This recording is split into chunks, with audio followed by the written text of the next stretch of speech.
So, welcome to the next in the series of Confessions of a Business Owner. And I'm delighted this afternoon to welcome Phil Fraser, who a couple of years ago sold his business in what he claims is, or what he says is, a multi-million-pound deal. And what I want to explore with Phil this afternoon is how important purpose is when you want to stick on that journey, when you're looking at that end game. Purpose is all about having that dialed in. And if you don't have that dialed in and you're not fulfilling your purpose in business, you tend to get off track, you get sidetracked, you start to fall out of love with your business a little bit, and you start to really question whether you want to still be there. So it's important in this webinar series that I help you really understand what purpose is and how important that is as a cornerstone to building the right business. So Phil, it's 2 years pretty much. Yep. Just for all those watching, all those listening, just give us a quick introduction to yourself, your business, what your business was, and how long you were trading. Okay, so I did sort of 15 years, what I'd call sort of proper jobs, and then around 2000 launched, and it happened by accident. And I think nowadays you'd call it a pivot, but it was an accident. We launched a comparison website for online bingo. At the time, there were only, the market was only the US. Eventually, it developed into the UK. Classic case of starting kitchen table, myself and my wife, no investment.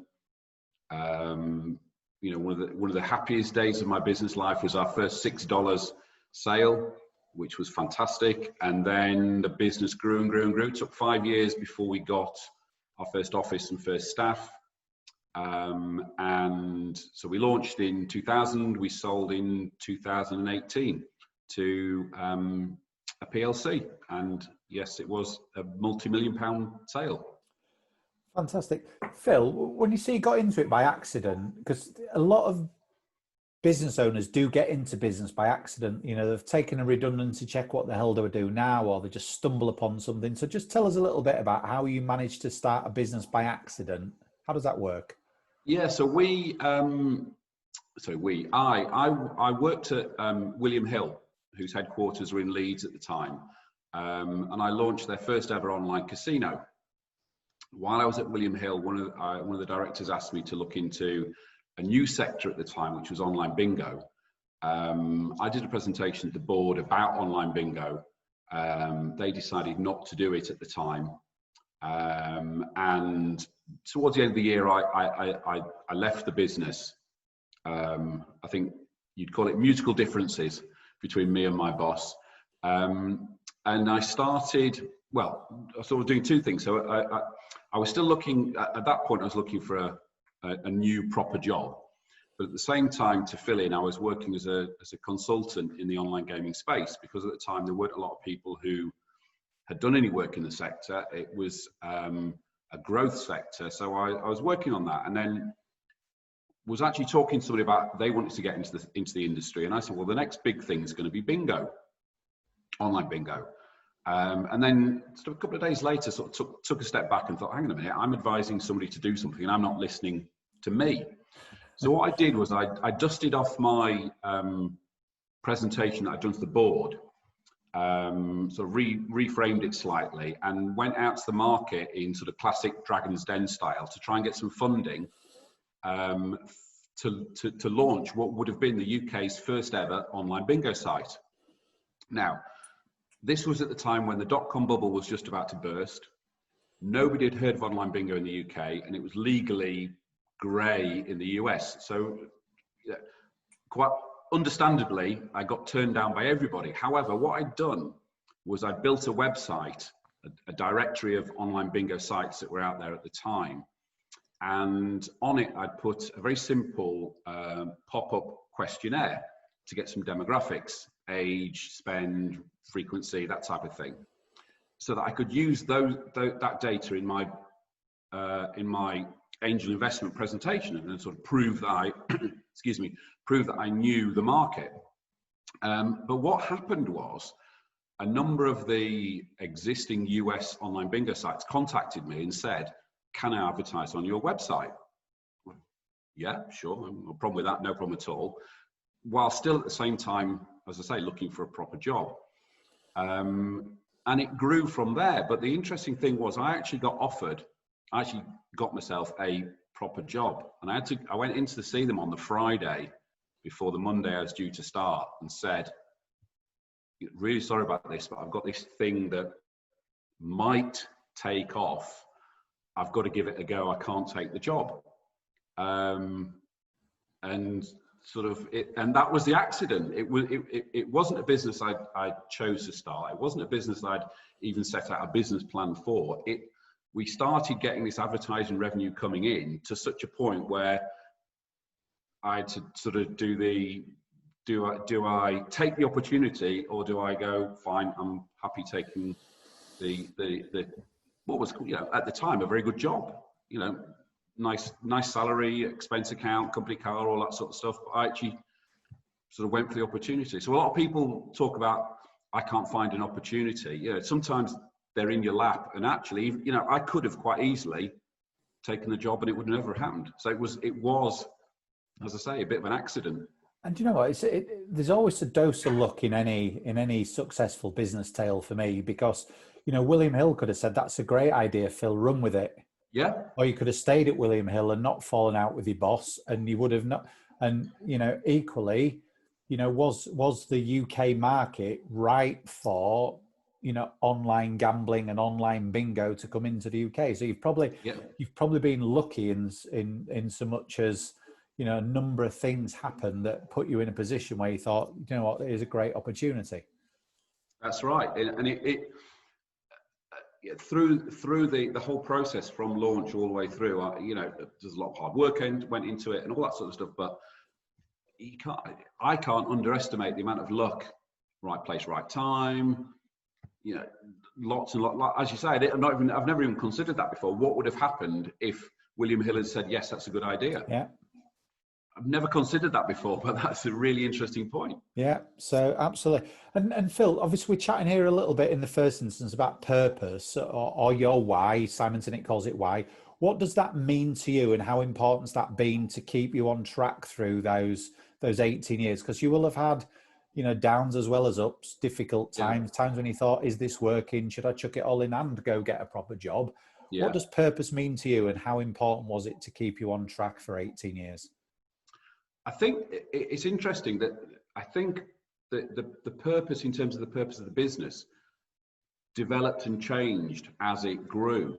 I was very keen right from the start that it had a very clear USP, and we became a directory that listed every single bingo site in the UK, whether we had a commercial deal with them or not. So that it was almost, in my mind, and what I tried to impose on the team was very much we want to be the BBC of the sector, that sort of reliable core central part, almost like the Times or the BBC, that type of thing. But then as we developed and the market developed and the whole sector got bigger and bigger and bigger, we kept that core, but the focus became, we created a BHAG. So those who know Jim Collins is good to great. BHAG is big, hairy, audacious goal. So we set this massive goal to be the biggest supplier of online bingo players in the whole world, which at the time, sort of 4 or 5 of us sat in an office in Leeds, is quite a big target. And that became our core, that became our focus, that became our purpose. And we actually had it on a big flip chart. We got it laminated. We had it in our meeting room.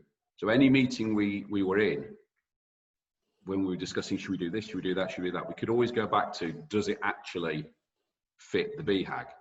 And at times we did go, and mainly driven by me, I have to say, because I'm a shiny new exciting things person. So let's do this, let's do this. And actually having that for somebody else in the team to be able to say to me, whoa, hang on a minute, that doesn't match. You call it focus, we call it a BHAG. That core goal of what we're trying to aim at. And it makes it very black and white. Because you can say to somebody, does what you are proposing fit with where we're trying to go? And it a lot of the time it's very black and white. You go, yeah, it's a good idea, but it doesn't fit our purpose or our focus.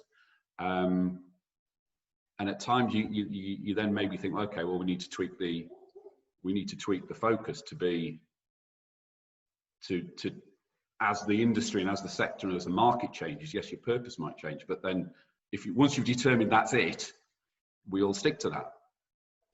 And it's that purpose, if you like, the reason for being, that should keep everybody on track, focused, aligned. But it's also that thing when, you know, you finish at work in extremely long hours, or the money's not quite pulling through, or you are falling out of love because you're doing the wrong things in your business. It's that purpose that should anchor you back to, this is why we're doing this. This is the difference we want to make to our audience. Yeah, very much so. And I think as you grow, and those who've sort of set up their own business and grown with it, you bring staff members in, you bring team members in, and you give them some input into what's going on. And within that, there will be times when they want to pull you off, and sometimes they're right. Sometimes they're right to go, right, we want to go this direction. You know, actually, that's quite a good idea. But you're right. At times, you just have to sit there and go, this is what we're trying to do. You know, we were an online business, so we got various times Google changed the goalposts and moved the parameters and things like that, and we had competition doing things that maybe weren't the right things to do from an SEO point of view, and you get frustrated. You know, we're doing all the right things, they're cheating the system, and they're doing better than us, and it's just that you just got to keep going. And I was very much of the idea, you know, keep plowing on the right direction, we'll get there. Phil, at what point, because, you know, 95% of small business owners don't have an idea of an exit plan, even however many years are in the business. At what point on that 18-year journey did you start to think about, I need to get this beast in a position where I can exit? And then once you'd hit that point, what did you start to do differently as a result?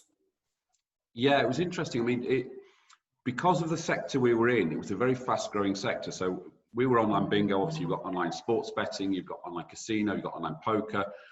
The market, obviously, the last 10, 15 years has exploded. And over that time, there have been lots of people buying other companies within the sector. So we actually got quite regularly got people knocking on the door saying, would you like to sell? And my answer right from day one was very much a case of, if you put enough money on the table, yeah, of course we will. However, being approached quite early in our journey made me realize that actually I can't sell until I get myself out of the business, because there's no point. It's like if you're a self-employed plumber, you couldn't sell your business because you are the business. So subconsciously, I was aware as we were growing that I had to extricate myself from the business. Not that I had a plan to sell, but it was just every time somebody came knocking on the door, I was thinking, okay, well, if something did happen, I would have to get myself out of it, or at least get to a position where I could reduce what I was doing. And as I say, that wasn't a conscious decision, but it was a point of, you know, at some point we will have to do this, so we'll have to do it. And as the business grows, as any business grows, you start delegating stuff, and just by the nature of, when you start off, you do everything yourself.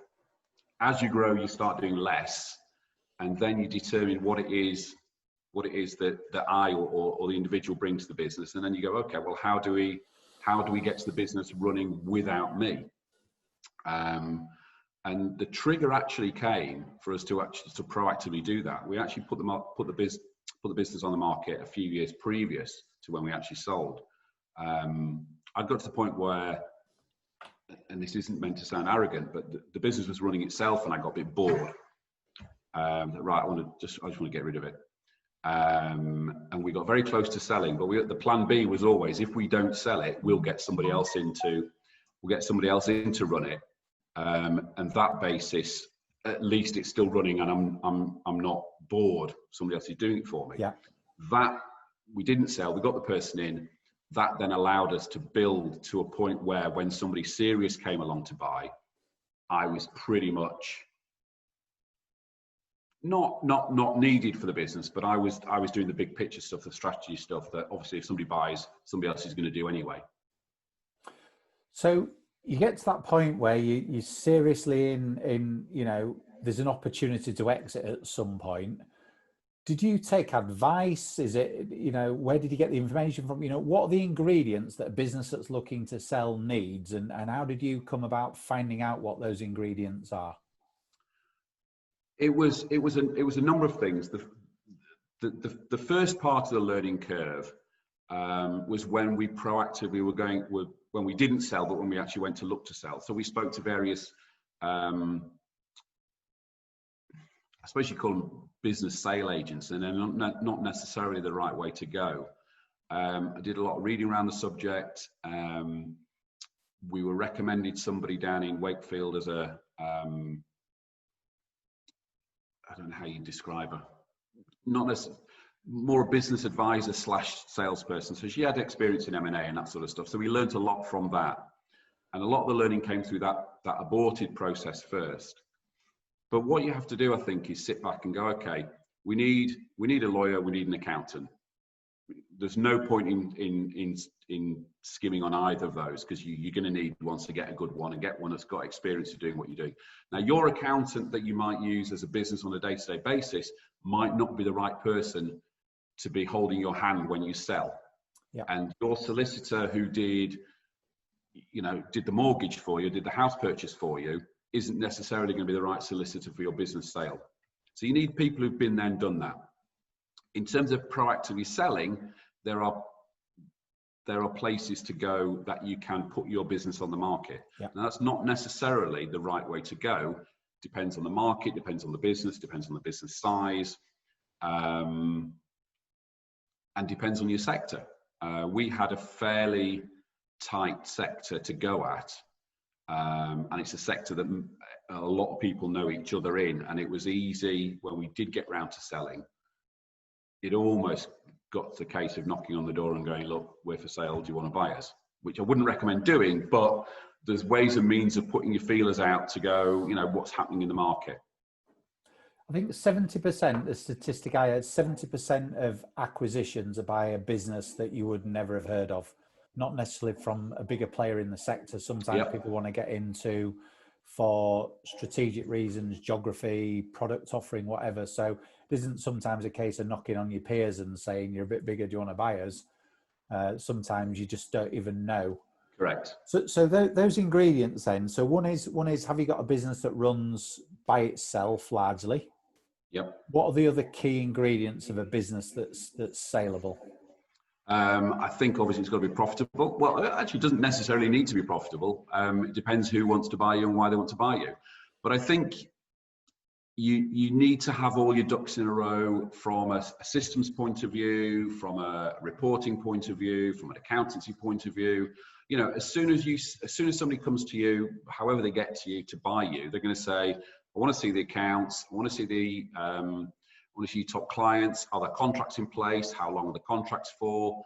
Can they all just walk off when we take over? You've got to think as a business owner, whether it be a short period of time or a long period of time, you're not going to be there. So you've got to think, okay, if you've got one of those systems where, I know it's all written down on bits of paper somewhere, or it's in my head, that doesn't make you it may well be a hugely profitable business, but if it can't run without you, if you're thinking of selling and leaving, then that's not really the point. Some people are quite happy to sell and stay on. If that's the case, that's fine. But the risk from the buyer's point of view is what happens if you get knocked down by a bus. Yeah.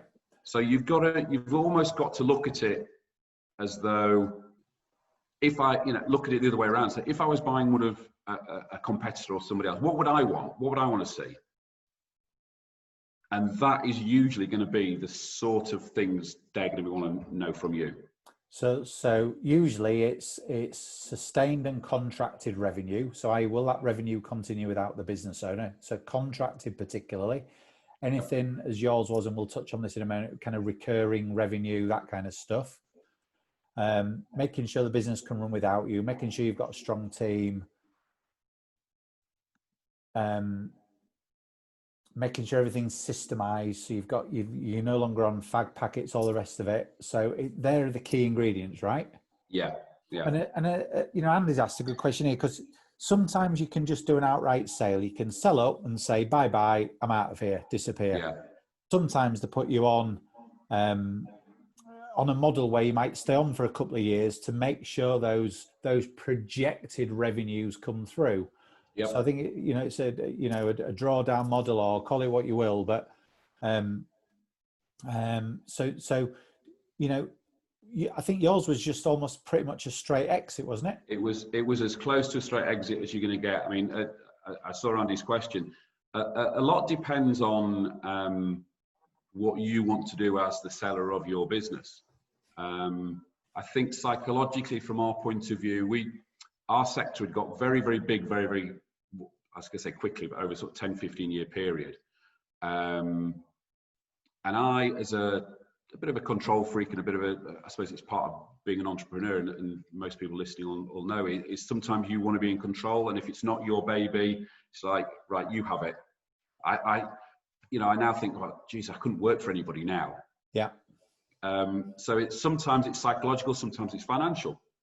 It may well be that as a small business, your business might be more effective as part of a big business. And you might say, do you know what? I'll take half my money now, but I think it's going to be worth more in 5 years' time. So actually, I'll ride on the back of the people who are acquiring me. Whereas other people just say, look, there you go. You give me some money. I'll give you the keys. I'll show you how all the systems work, and I'll see you later. It's a tough one, isn't it? Because some people don't like the sight of somebody else playing with their train set. And others, it's a case of, I want to hang around and see if I can help you take this up to the next level, and I can benefit from that. So that's down to individual, isn't it? Yeah, and I think in a lot of cases you see somebody who's senior, or whether it's management team or whether it's the owner in a smaller business, stay on and have a big role in the big business. So they might say, yeah, come on board and you're sales director for a bigger beast. And actually some people might have got to the point where they go, do you know what? I'm sick and tired of staff and chasing debts and finding new businesses. I'm much happier turning up at a PLC headquarters. I get my car, I get my salary, get my bonus, happy to contribute, but I've had enough of me on my own and me having to get the answers for everybody. So a lot depends, and obviously a lot of it depends on what the acquirer wants to do as well. The acquirer may well be acquiring your business because of you as the owner. They might actually want you and proactively go, right, I want the business, but I'm only buying it if you stay, because I can see how you can add value to my bigger business. Yeah. It's an interesting one, and everyone's different. I've got a client who's in the accounting space that completed an acquisition a couple of years ago, and the guy that bought the business off would not stop meddling at all. He wouldn't accept the fact that, they had a different way of doing things, different way of treating customers. He was literally would be in the office while 3 a.m. doing a tax return. They're saying, we've got a team, we'll deal with it when we get round to it. And he kept meddling, and he would not back off. So he's finished up having to go to him to say, look, here's a chunk of money. I'm paying you off early. I need you out of here, because the cultural differences are huge. Yeah. Then I've got another couple of clients that have sold up and stayed on in the business, and they've got a degree of income coming in for a while. They're taken on as a consultant or on a salary, but the very, very moment that business had everything that meant they didn't need them, they threw them away like an old sock. Yeah. And then they're feeling quite despondent then, because they've kind of let me go at short notice. Well, they're always going to let you go as soon as they don't need you. Absolutely. You're only there while ever they need you, right? Yeah, and you'll get businesses will say, as part of the deal, we want you to stay on for 6 months as a consultant to hold our hands and all that sort of thing. Mm-hmm. Others will say, we're going to pay you whatever the figure might be, but we're only giving you in drips and drabs, and you've got to do an earn out. You've got to make sure that, it's all right saying, oh yeah, buy this business, it's going to make 5 million quid next year. They go, well, I'll tell you what, you stay on, you make sure it delivers 5 million quid, and then we'll give you what you said. We'll give you a chunk sell it for you. Yeah. It's very, very much horses for courses, and businesses and sectors, and a lot of it is personal, what the person wants. As part of my sale, the guy the company that bought us, said to me right up front, he says, do you want to stay in or do you want to go? I was given the option. Yeah. and we know what option he took. But it's fair to say though, Phil, because you and I were just chatting at the time, weren't we, about doing some work together? But at the time, you were number one in the UK market. Yep. You weren't looking to be sold. You were actually on the acquisition trail yourself. That's right. And this yeah. completely came out of the blue, didn't it? Yeah. Yeah. We were in our sector. There were half a dozen sort of big acquirers. So they were picking off companies like us regularly. So it was a very acquisitive market. But at the same time, sort of further down the food chain, our biggest competitor just so happened to be on the market at the time. So I thought, okay, well, takes the number two out of the market out, comes under our umbrella. We've got much bigger market share. You can put your prices up, etc., etc., etc. So that was on the horizon. Not on. We were talking to them and we'd put an offer in, and we weren't near the asking price, but we thought put a cheeky offer in anyway. And then one of the acquirers approached us. So that sort of the bigger fish in the sea came knocking on the door. And the answer was the same answer, which it always is, which is if you put enough money on the table, I'm quite happy to sell. And from that point, so just to educate those watching this, so from the point when they first knocked on the door, yep, to the deal being done and you walking out was typically what length of time? So just to give you some background on the way it worked out. So the company came knocking on the door, said we'll give you X, and X was, yeah, that's nice. I like the sound of X. Went down to meet them, and then the meeting went along the lines. Oh well, when we said X, it wasn't exactly X. It was Y and a bit of this and a bit of that. So actually, it wasn't as good a deal as we thought it was. But that then sort of got me thinking. So I went around the rest of the sector, rest of the acquirers, and said, look, if you're interested in us at the moment, we're talking to somebody else, it might be worth having a conversation. So it wasn't saying we're for sale, it was just saying, look, if you want a conversation, we're available. One of the acquirers came back and said, yeah, we're interested. We got talking to them. Long story short, another acquirer came back in. So a third company came in and said, look, we're interested. We were very close to doing a deal with the second one. So I said to the third company, right, these approximate, I didn't give them numbers, but these are approximately where you need to be to make us change horse. Because, I'd given this guy my word that we were going to do it. We hadn't signed any papers, so I didn't like to mess him about. So I said to this guy, look, you've got to move the dial considerably for me to let this other guy down, which he did. So from that point, that was late October, early November. The deal was signed in April, and we had a 3-month handover. We left in July. Now that timeline could have been shorter because the lawyers, they were an international company, so they had American-trained lawyers speaking to English-trained lawyers, and it all got a little bit messy. So it could have been, you could have maybe taken 6 weeks out of that. But probably what, 9 months in total? 9 months, and it could have been 5 or 6. So six months is a fair time. 6 months is a fair timeline, and you can do it quicker.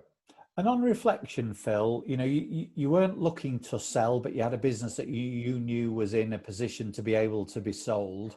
I think, you said when we spoke previously that it was in a position to be sold, but there's maybe a little bit of tidying up around the edges to be done because you weren't actually looking to sell exactly at that time. So what were those loose ends that needed tidying up? A lot of it was actually internal reporting. So because it was it grew as a small business, we put reporting systems in place for what we wanted to do. And those reporting systems, they were okay. They weren't huge, big data sets. Most of it was on Excel, so it wasn't that big. But the acquirer wanted a lot of data that we hadn't collated. And they wanted it so they wanted the data slicing different ways, and obviously they wanted it backwards a bit. So I had, because I didn't tell anybody this was happening, I had to then sort of recalibrate data going back 3 years from pulling different reports that we had in different places. And that was probably the biggest part of it. And also, and anybody got anything online, and this always happens, is your developers or your web designers will do stuff. They'll just, say, well, I need this doing, I need that doing. They'll do it, fine, it works. There's no record, there's no reason for them to explain what they've done to anybody else out of the company. Yeah. So when an acquirer comes in, he goes, right, where are your backup notes, systems, whatever techie people are supposed to have? Where are they? They don't exist because we've never asked for them or we've never needed them. So they were probably the two main issues. We were doing monthly management reports, so they were all in place. With all our accounts were on zero, so that was all in place. We had all the data, it just wasn't in a format that the acquirer wanted. Now, how much of that we could have pre-guessed? Maybe part of it. But the best way to use data is to use it when it's effective for you as a business. Yes. So it'd be a bit pointless me asking my sales manager to do an analysis of data that doesn't make it has no use internally. But when an external acquirer comes in, they want to go, well, how much did this cost? Where did this come from? All that sort of thing. So they were the bits that needed tidying around the edges, really. Ah, fantastic. And on reflection, what, if anything, would you have done differently? What do you wish would have happened or didn't happen? On reflection, could the process have gone better for you? What could or should you have done differently? I think I think there's two things I would say. Number one was this issue. We had an issue quite early on with the lawyers. So American trained lawyers talking to English lawyers. So phraseologies and legal concepts they use in America, we might have the same thing, but it's written differently, it says different things, all that sort of thing. We also got they particularly got very tied down in the heads of terms, whereas heads of terms should be a pretty straightforward document and all the nitty gritty goes in the contract. Yeah. What we ended up doing was we spent a lot of time on heads of terms, which actually we shouldn't have done. We should have spent the time on the actual sale document. They had, because they were a PLC, the finance guy needed input, the operational guy needed his input, and the strategic guy needed his input. So we had changes going in and out of documents that, they'd say, one guy would say, I want this, one guy would say, I want that, one guy would say, I want the other. And then we'd go back to the start again and needed to amend what the third guy said. Some of that you can't get over. Precursor to that, I would have maybe strategically for the business gone down the acquisition route earlier, because if you sell on a multiple of X, if it's the same multiple, the bigger the original business is, the more money you're going to get. Of course. That's a strategic decision. It's something I hadn't thought through at the time, but looking back now, that would have been more. I'd have probably pushed a bit more and a bit earlier to do some more acquisition. Right. So then, because you've got the same multiple of a higher EBITDA, effectively. Yeah. Correct. And one thing that always fascinates me when I'm having conversations of this nature with clients that are looking to sell is whether you do or don't engage your team. Because sometimes if you go to your team and say, I'm looking to sell, they go, well, why should I continue to flog my guts off for you to kind of benefit? And then you'll disappear and leave us all in the lurch. Sometimes it's a case of, well, I need you guys to help me run a business, and I'll financially benefit you somehow. So where were you in terms of how and what you engage your team in terms of looking to exit? Yeah, I told them nothing. Okay. I told them the day after I signed the contract. Okay. And was there any resentment as a result of that, or did everybody yes. kind of right? Okay. we had probably there's two levels of it. The second level was the way it worked was the PLC that bought us were a non-UK PLC, so they wanted none of our staff. Okay. So we had to do a legal workaround that our solicitors worked on, whereby the acquirer wanted our staff for 3 months to do the handover, but then didn't want them. So I had to stand up in front of my team and say, hey guys, I've just sold the business. you need to stay for 3 months, but then you haven't got a job. Thanks, Phil. So you asked the question, was there any resentment? Yes, there was. But we put together a very, very good package for them, whereby obviously they were paid their full 3 months, obviously. They got a big loyalty payment at the end for staying. And obviously we allowed them to go for job interviews and stuff like that during the 3-month period. So actually the vast majority of them got a lump sum on the Friday, tax-free, as a loyalty bonus, started on a new job on the Monday, arguably on a better salary, because naturally that's what happened. So actually, I think they all ended up okay. Yeah, obviously at the time it gets very emotional, and yeah, I was very pleased to hear that after it all settled down, a number of them came knocking on my door and said, "Look, Phil, I don't blame you for what you've done. Well done. I'd have done the same." Yeah. And Good. the only thing is, I'm upset because I'd like to stay here, and I like working for you, and I like the business. So that's sort of where the upset came, and one particular senior member of staff had been knocking on my door for shares for a while. Although he had a very good salary and a very, very good bonus, I'd never done shares with him. So he was very like, I've contributed to the value of this business and I'm not getting anything out of this sale. But he ended up with a nice settlement as well. So. Fantastic. One last question for me before we open it up, and this is just really educating those that are watching and listening. There's different ways of valuing a business. You mentioned earlier, not necessarily on profitability, but yeah, from your perspective, it was a pure multiple of EBITDA. The thing about valuations is I've always looked at it very objectively, and Gary, I'm going to buy your business. I'll give you £1 million for it, right? Yeah. Now you can say, oh well, that's 4 times the EBITDA, or 5 times profitability, or 3.5 times, or 6 times turnover. In my mind, it doesn't matter, because if I'm giving you £1 million for your business, how I've got to that £1 million is down to me. Yeah.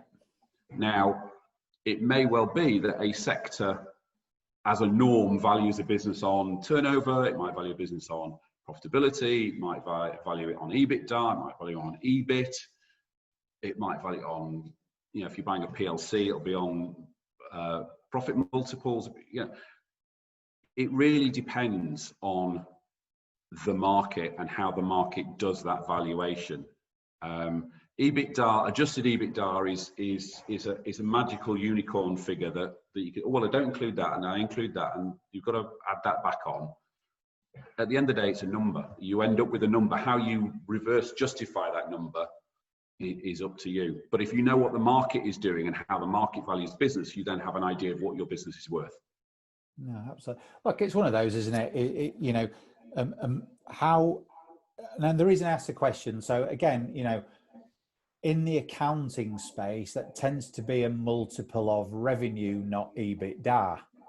So I've got a client at the moment that is acquisitive. So we need to know how much we're going to value a business at when we go knocking. So we need to know how much we need in the coffers to be able to go knock on a business turnover £500,000. We need to know what to offer. So you've got to do your market research and understand how businesses in your sector are valued and what the likely, multiple or enterprise value that you're going to generate. And at the end of the day, if you're happy with £1 million, who cares? But if you want 2 and it's currently only valued at 1, you need to know what you need to do to get it from a valuation of A to B, don't you? Correct. So that's the key, is understanding the minutiae in your own sector, and then developing a bit of a plan. And what you'll also find, by the nature of business, smaller businesses will have lower multiples than bigger businesses. Yes. So if you're talking acquisitive, if you can use accountancy as an example, if you can acquire 5 accountancy firms at 2 times revenue, once you've got that bigger unit, it might be valued at 3 times by the bigger fish above you. Yes. Or 4 times or 5 times. So actually understanding, depending on why you want to do the acquisition, if you want to do the acquisition as a buy and build and sell, if you know how much you can buy the little ones for and how much you can sell it to the big boys for, and what size their minimum size is, and what their multiple they're looking at, there's a clear strategic margin. You can just go, if I buy enough at 2 times, I can sell them all at 4, and I don't have to do anything. Just tidy them up a little bit. So it's a simple buying and selling scenario, isn't it? Yeah. And look, throughout all of this, Phil, you know, and this is the key for me today, is you've been absolutely crystal clear on your purpose about being that, you know, the biggest supplier of you know, bingo, and just you've stayed pretty much on that straight line. And whenever you've had a bit of a waver, or should we sell, shouldn't we sell, you've kind of gone back to your purpose and gone, no, this is our kind of raison d'etre. We're sticking on that straight line for a while. Yeah. Fantastic. Phil, some great insight this afternoon. Thank you. If I open it up to everybody for questions, if you can just stick them in the chat box, if you don't mind. Who's got a question for Phil, please?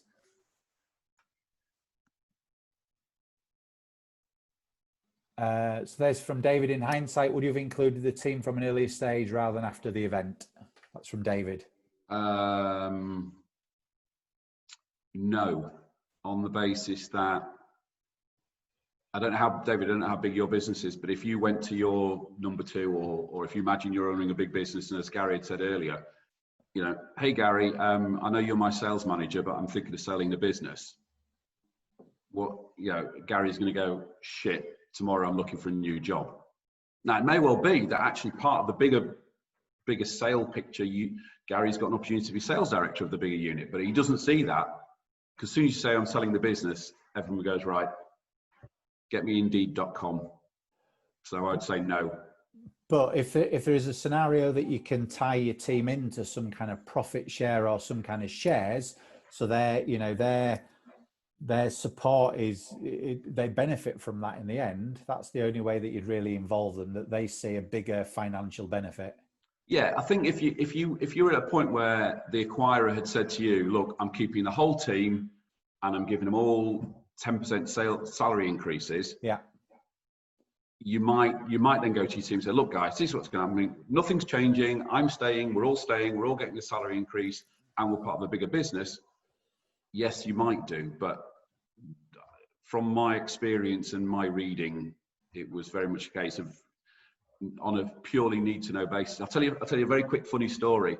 One of the questions my acquirer asked was a tech question about how the back end worked and all that sort of thing. And I've got very, very basic tech understanding, and I couldn't ask the techie the question because it's quite obvious. Why would I need to know that?